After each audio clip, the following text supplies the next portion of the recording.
Ľudovít Štúr narodil sa 28. októbra 1815 v Uhrovci, zomrel 12. januára 1856 v Modre. Základné vzdelanie získal v Uhrovci u svojho otca. V roku 1827 odišiel študovať na nižšie gymnázium do Rábu. Po absolvovaní 2 ročníkov v Rábe sa Ľudovít Štúr zapísal na Evangelické líceum v Bratislave.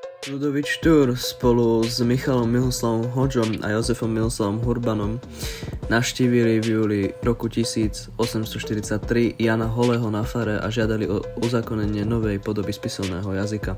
26. augusta 1844 v Liptovskom Mikuláši bola uzákonená spisovná slovenčina.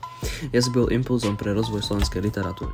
Ľudo Zubek narodil sa 12.7.1907 v Malackách, zomrel 23.6.1969 v Bratislave.